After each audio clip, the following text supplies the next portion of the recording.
It is late at night, and the world has gone quiet. But your mind has not. You are lying in bed, phone in hand, scrolling without really seeing. An email notification flashes. Another message. Another reminder of something you have not done, or something you might have done wrong. You replay a conversation from earlier in the day, wondering if you sounded awkward, if you said too much, or not enough. You imagine what they think of you now. You feel the weight of invisible judgment pressing down on your chest. And in that moment, it feels like your life is being shaped not by what you want, but by what you hope others will approve of. You wake up the next morning already tired, not from lack of sleep, but from the quiet, constant effort of managing how you are perceived. You choose your words carefully. You soften your opinions. You hesitate before speaking, before acting, before deciding. Somewhere along the way, your life became a performance, and the audience is everywhere. Your co-workers, your friends, strangers on the internet, even people who are not thinking about you at all. And yet, the strange part is this: the more you seek approval, the less secure you feel. The more you try to be liked, the more anxious you become, because approval is never stable. It shifts, it disappears, it depends on moods, expectations, and circumstances that you cannot control. So you chase it harder, you adjust more, you become more careful, more agreeable, more fragmented, until one day, you realize you are no longer sure who you are without the reactions of others. This is the trap. It does not feel like a trap at first. It feels like survival.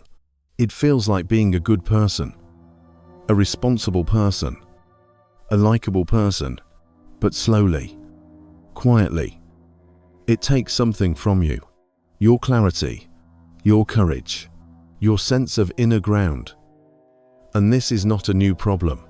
Long before notifications and social media, long before performance reviews and public metrics, human beings struggled with the same invisible pressure. The Stoic philosophers saw it clearly. Marcus Aurelius, a Roman emperor with immense power, still reminded himself daily that the opinions of others are fleeting and unreliable. Epictetus, once a slave, taught that if you base your peace on what others think, you will never truly be free. Seneca warned that the desire for approval is a form of self-imposed captivity. They lived in a different world, but they understood the same tension you feel now. The pull between who you are and who you think you need to be accepted. And they offered something radical, not a way to gain more approval, but a way to stop needing it. The first idea is simple, but difficult to accept. What others think of you is not under your control. You can influence it, but you cannot own it. You can act with integrity, speak with clarity, and still be misunderstood. You can do everything right and still be judged unfairly. The Stoics called this the distinction between what is up to us and what is not. Imagine you are at work, presenting an idea you have carefully prepared. You speak clearly. You explain your reasoning, but someone interrupts, criticizes, or dismisses you. Instantly, your mind begins to spiral. You question yourself. You replay your words. You feel the urge to defend, to justify, to win back approval. But in that moment, something important is happening. You are handing over your inner stability to someone else's reaction. The Stoic response is not to become cold or indifferent. It is to return your focus to what is truly yours. Your intention, your effort, your character. Did you speak honestly? Did you prepare well? Did you act with respect? If the answer is yes, then you have already succeeded in the only way that matters. The rest is noise, the storm outside. This is the beginning of freedom, not because others will suddenly approve of you, but because their approval no longer defines you. The second idea goes deeper. The desire for approval often disguises itself as a desire for connection. We want to belong. We want to be understood. These are natural human needs. But somewhere along the way, connection becomes conditional. We start to believe that we must shape ourselves to fit what others expect. We edit our personality. We hide parts of ourselves. We perform. And this creates a quiet inner conflict, because the more you perform, the less real your connections feel. You are being liked, but not truly known. You are being accepted, but not fully seen. And so the need for approval grows stronger, not weaker. The Stoics would say that true connection cannot be built on self-betrayal. If you abandon your own judgment to gain approval, you lose the very thing that makes connection meaningful. Your authenticity, your presence, your truth. Think about social media for a moment. You post something, and then you wait. You check for reactions, likes, shares. Each one gives a small sense of validation. Each absence creates a subtle discomfort. Over time, you begin to tailor what you share, not based on what matters to you, but based on what will be well received. And without realizing it, you have shifted from expressing yourself to managing perception. The Stoic perspective invites a different approach. Act in a way that aligns with your values, not your audience. Speak what you believe is true, not what you think will be approved. This does not mean being reckless or insensitive. It means being grounded. It means letting your actions come from within, rather than from the shifting expectations around you. And here is the paradox. When you stop chasing approval, you often become more respected, not because you are trying to impress, but because you are no longer bending. There is a quiet strength in someone who is not easily swayed by opinion, a steadiness that others can feel, even if they cannot explain it. The third idea is perhaps the most challenging. You must become willing to be misunderstood.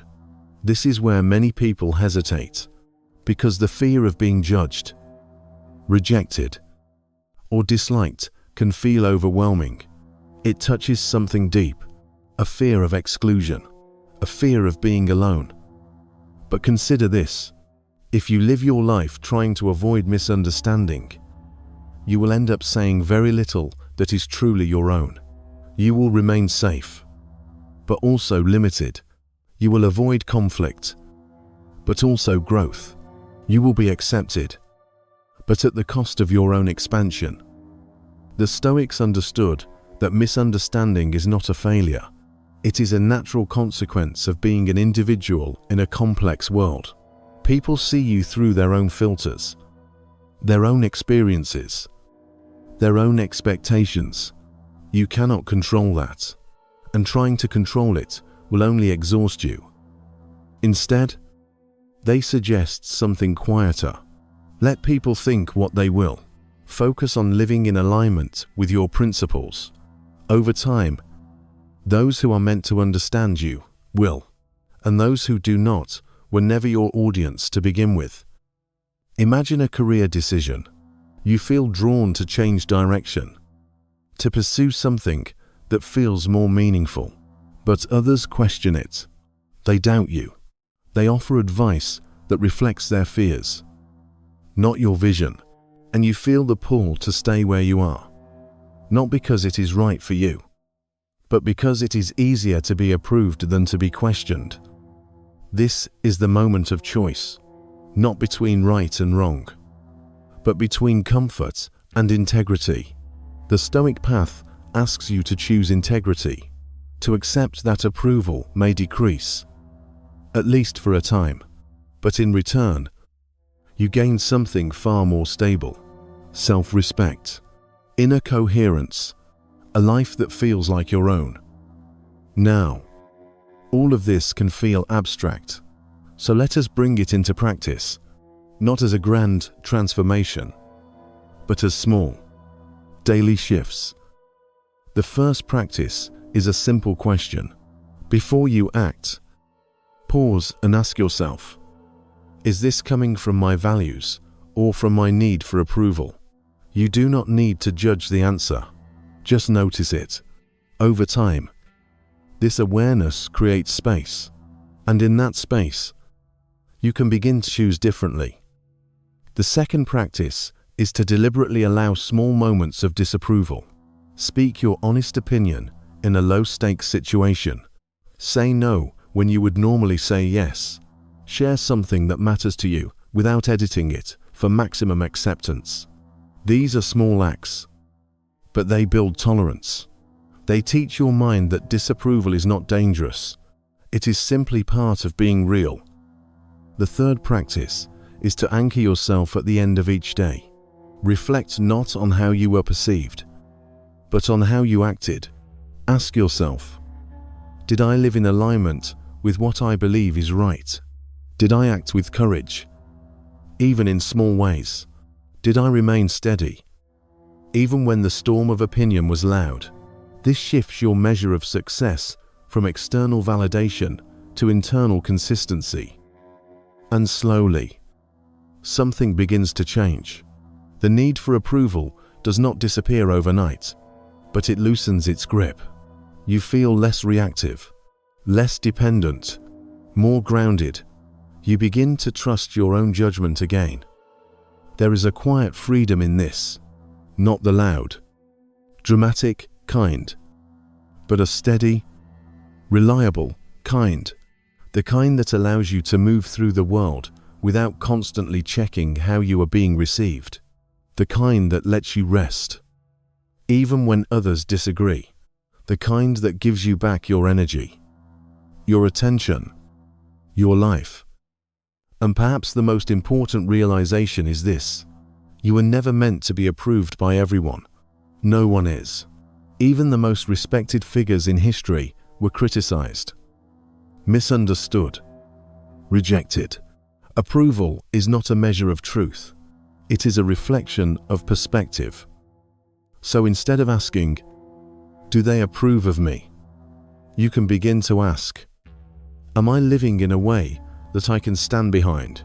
This question is quieter, but far more powerful, because it places the center of your life back where it belongs, within you, tonight, or tomorrow, or whenever you find yourself caught in that familiar loop of overthinking and self-doubt.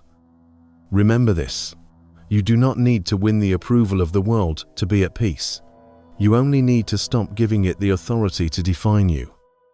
And if you feel the pull again, as you will, gently return to yourself, not with force, not with frustration, but with patience. This is a practice, a gradual shift, a quiet reclaiming. You are allowed to take up space without permission. You are allowed to be seen without being shaped. You are allowed to live a life that does not require constant approval to feel valid.